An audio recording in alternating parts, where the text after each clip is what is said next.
On this episode of Urban U, summers are a time for pride celebrations, and we continue the focus on LGBTQ+ voices with recent CUNY events and stories that highlight CUNY's work to create connection and community through the LGBTQ+ Advocacy Academy and the annual LGBTQ+ Student Conference. Our Student Works series introduces you to a Harlem center that is a safe place for LGBTQ+ elders. And we share a conversation with a Macaulay at John Jay alum about the recent resurgence of punk music within the Brooklyn trans community. Welcome to Urban U.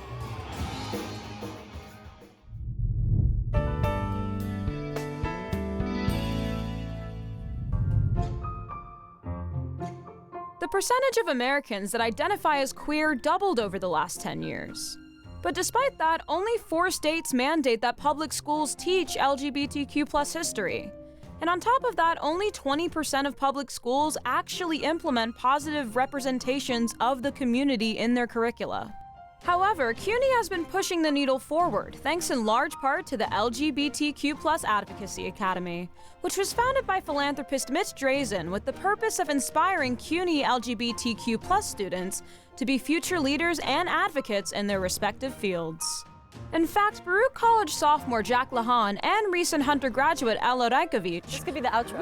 were both part of the original cohort. For me, I was also part of the Roosevelt Scholar Program, which is the public policy program at Hunter College.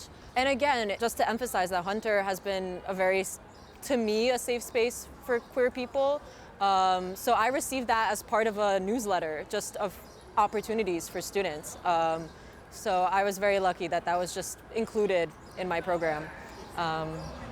Yeah, and I mentioned earlier, but I literally Googled CUNY LGBTQ, and that was the first thing that popped up. The Student Leadership and Initiative website. I clicked on it, went to the Advocacy Academy, applied, didn't think I was gonna get in as a freshman. They accepted me, thankfully. And with that, Jack and Ella garnered a whole new perspective on the queer experience that celebrates success and joy in the community. For us, it was more so a kind of lecture style where we would be hearing from queer politicians. We spoke with the man who started the first GSA in the States. And when I look around our nation right now, I'm afraid because it feels to me like we are going backwards. Basically, the whole point was to experience queer people in different spheres. And then we got to interact with them, ask them questions. But I think the main goal was to learn about our history, learn about our culture, and to also understand that queer people exist everywhere and they're successful everywhere. And it was a very hope-centered course. Eric Marcus was definitely my favorite guest. He was the Making Gay History. He has a book and podcast. Queer people as a community have continually survived the worst and looked out for our own. And as a man without a real family to fall back on, gives me pride in the strength of my chosen family.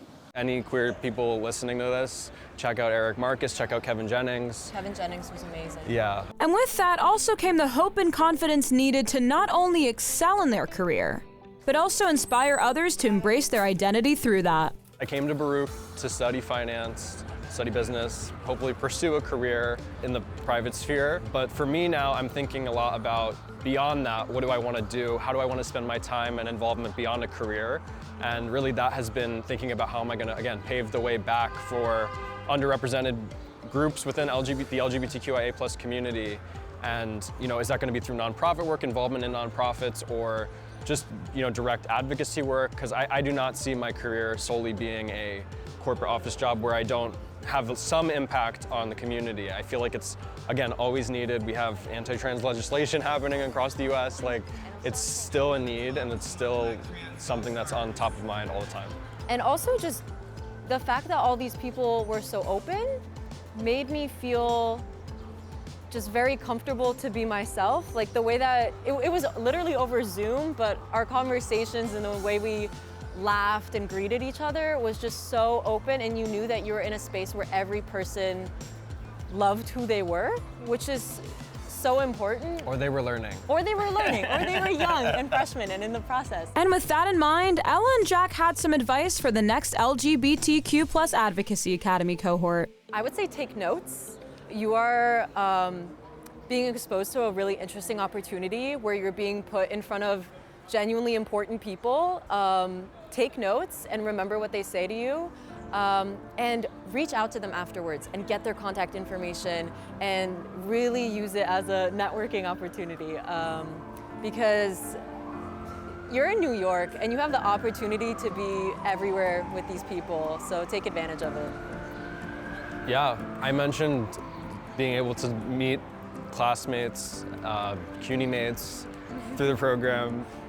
Stay in contact with the students surrounding you, whether they're graduates and they're way, way, way older than you or they're freshmen. You know, keep in contact.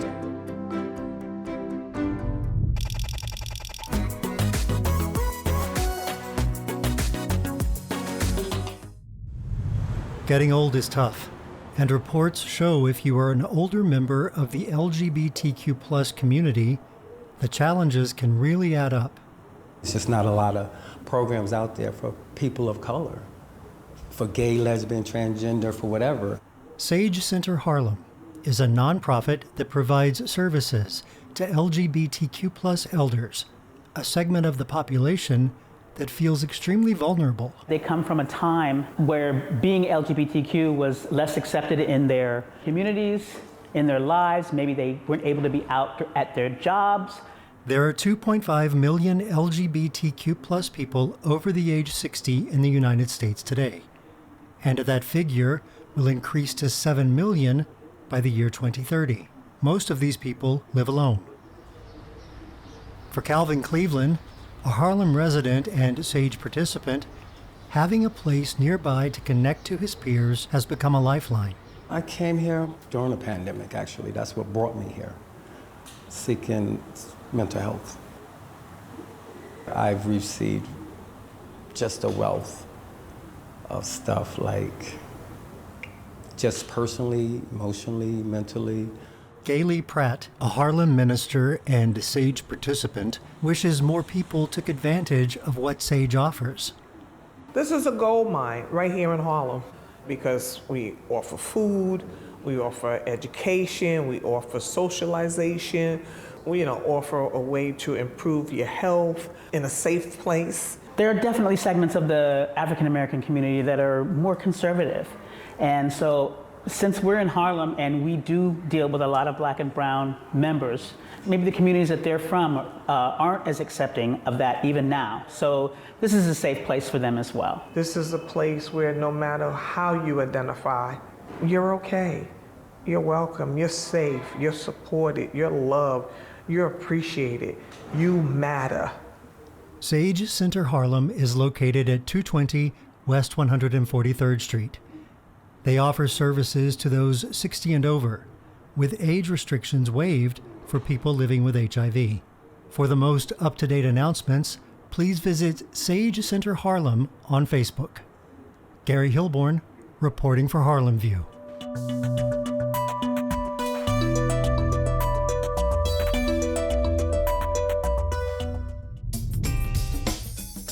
Still up on Urban U, although the connection of punk music to the New York queer scene is often forgotten, the genre is having yet another resurgence, this time within the Brooklyn trans community. But first, here are some of the latest headlines at CUNY.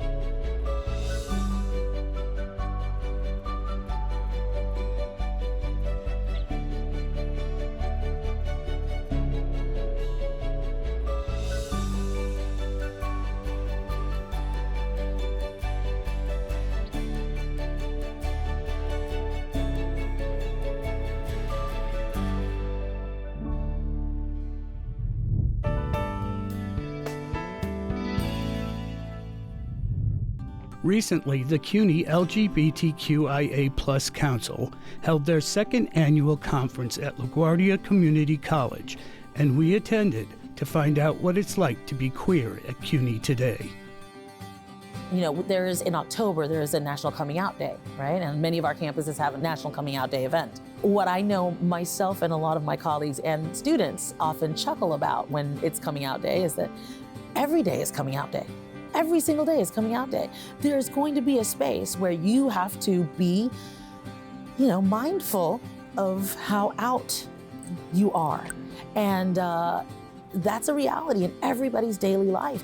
Our students will go to class on day one of a semester and not know if they are safe.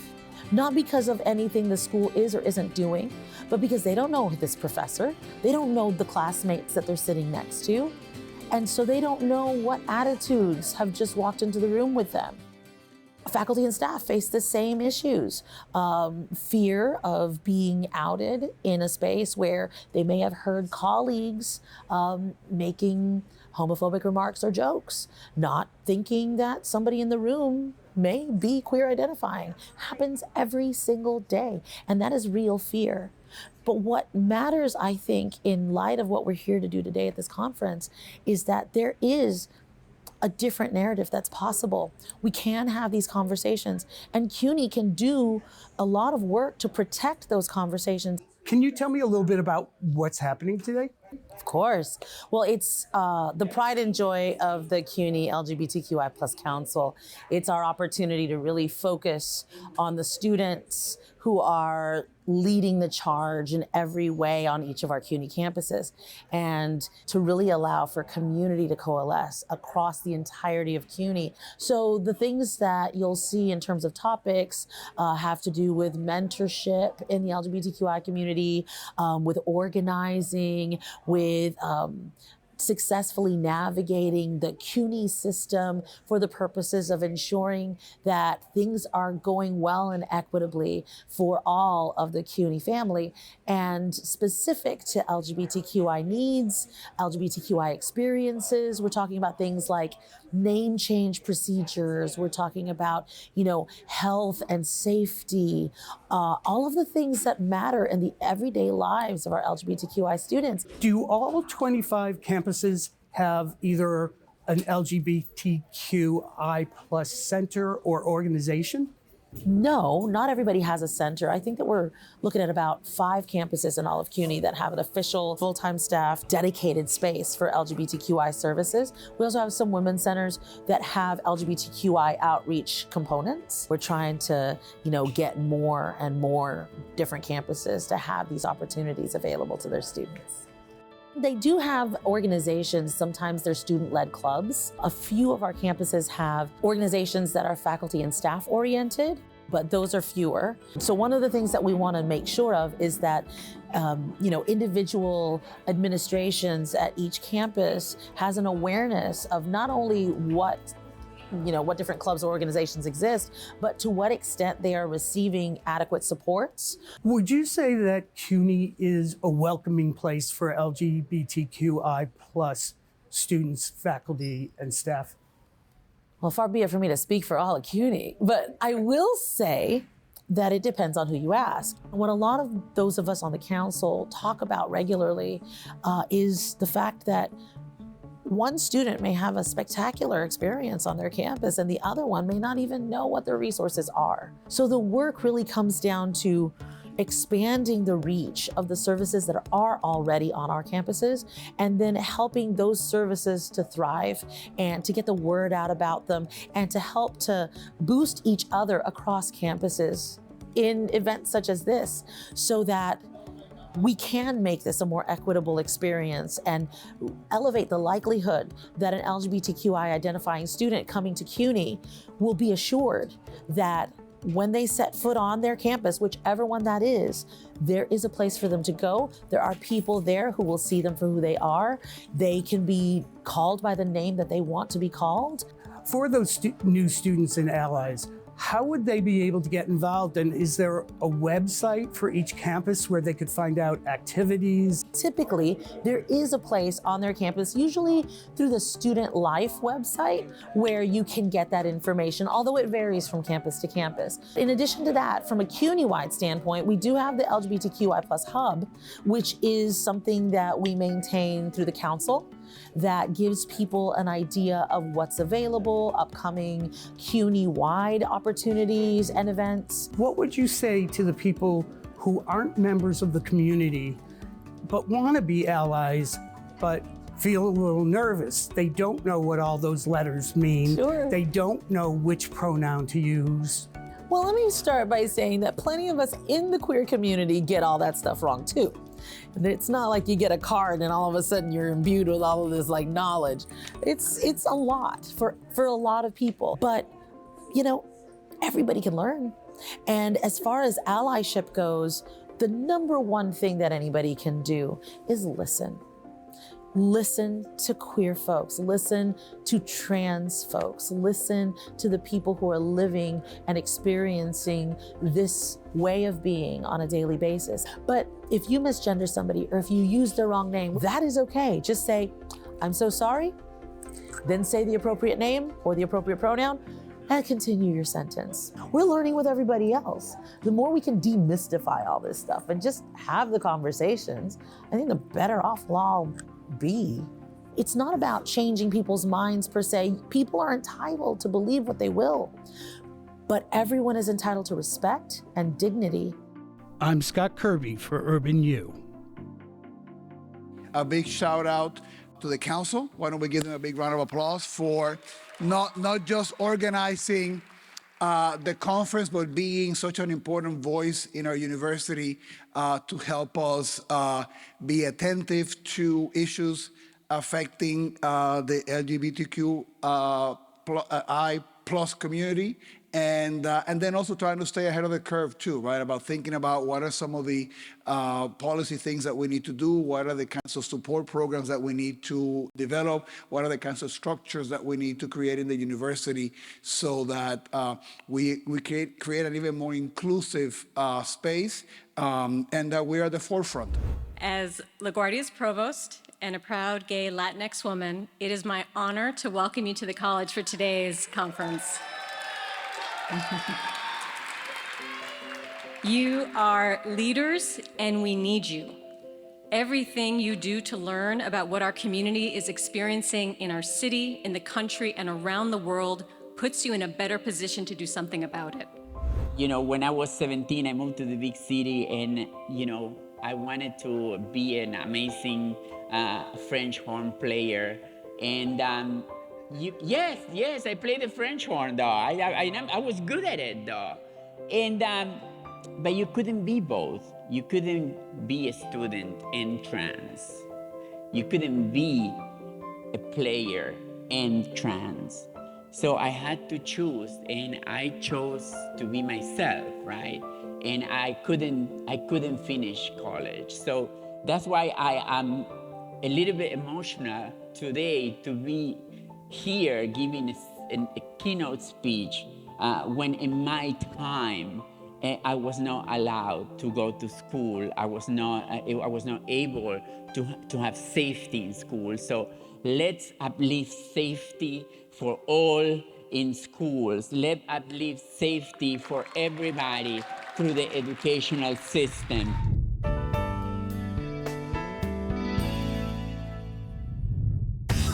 When I think of punk, I think of Mohawks, Vivienne Westwood, and the Sex Pistols, who claimed that they weren't into music, they were into chaos. However, for the queer New York scene that created and revolutionized the genre, these elements were very much intertwined. The societal chaos that fueled the homophobia and transphobia of that era influenced punk music that was written by the Stooges,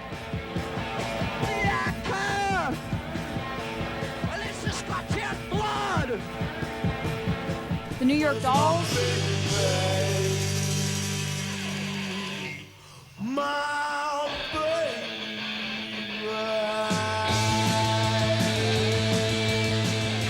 and the Velvet Underground.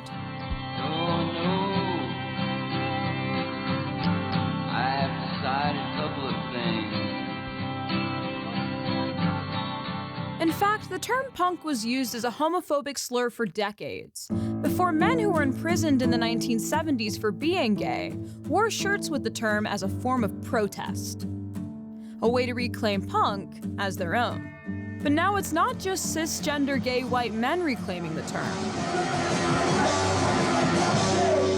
It's trans people of color, too. I need some help, all right? So I want you guys to chant with me. Loud as You guys are hella cute! And if anyone would know this, it would be my friend and the guitarist slash frontwoman of Evie Echoes in the Locations, Evangeline Garcia.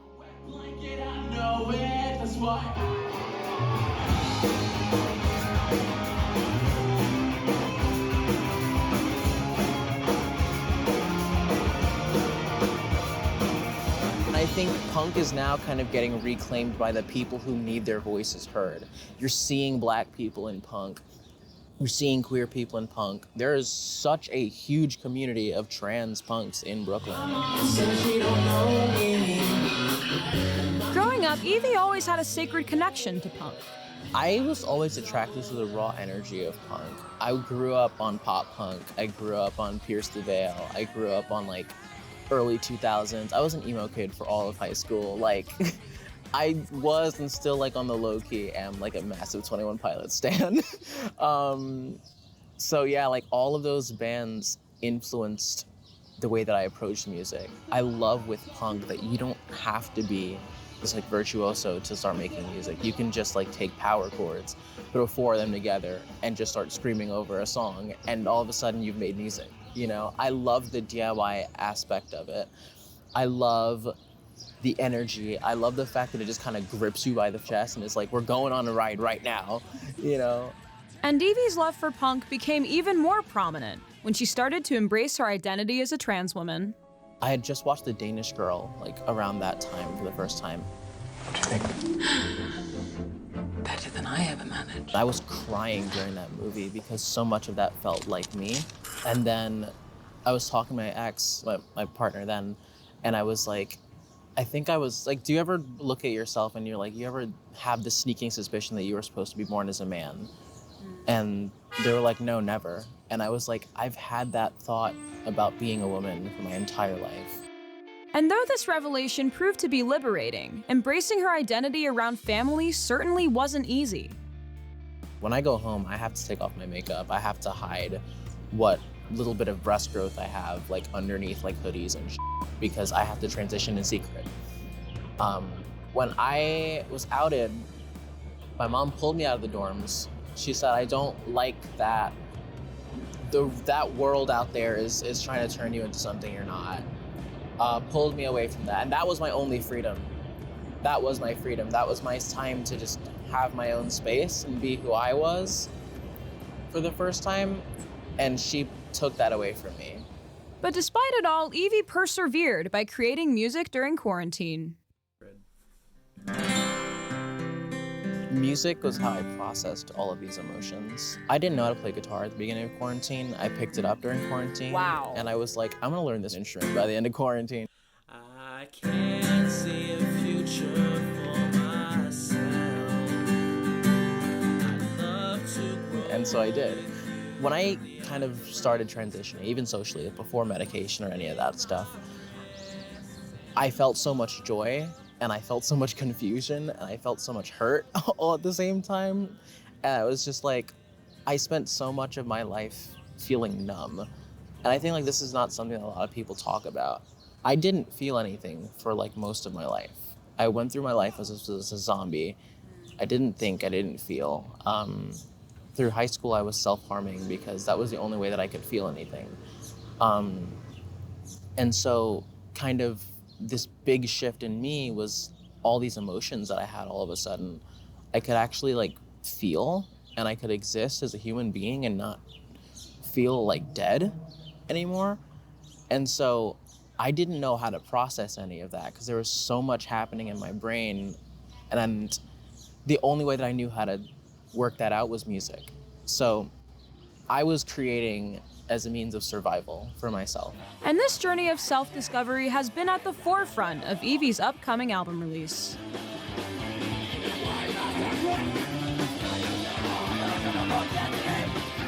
The album is very loose. It bounces around these concepts of just like, I want to meet people, I'm scared to meet people. Like the song Brain Dead off the album There's literally a line that says, a room temp beer in my hands, sitting on the sidelines, people watching but not interacting. Why am I so scared of people perceiving me? And then like by the end of the album, the last song, Odd Man Out, has a line that says, I don't need you to see me. I prayed up my head, swallowed my pride just to be here when I could have fled, but I didn't. And that's the last line of the song. And it's this like beautiful moment of just like, you know what? I don't need outside validation to just like exist in this space and meet people. You know, I don't need to feel self-conscious because I know who I am. And past that, take it or leave it. For Urban U, I'm Hannah Kavanagh.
We leave you with this year's Lavender graduation at Queen's College, a ceremony honoring the accomplishments of LGBTQ+ students and those who support them.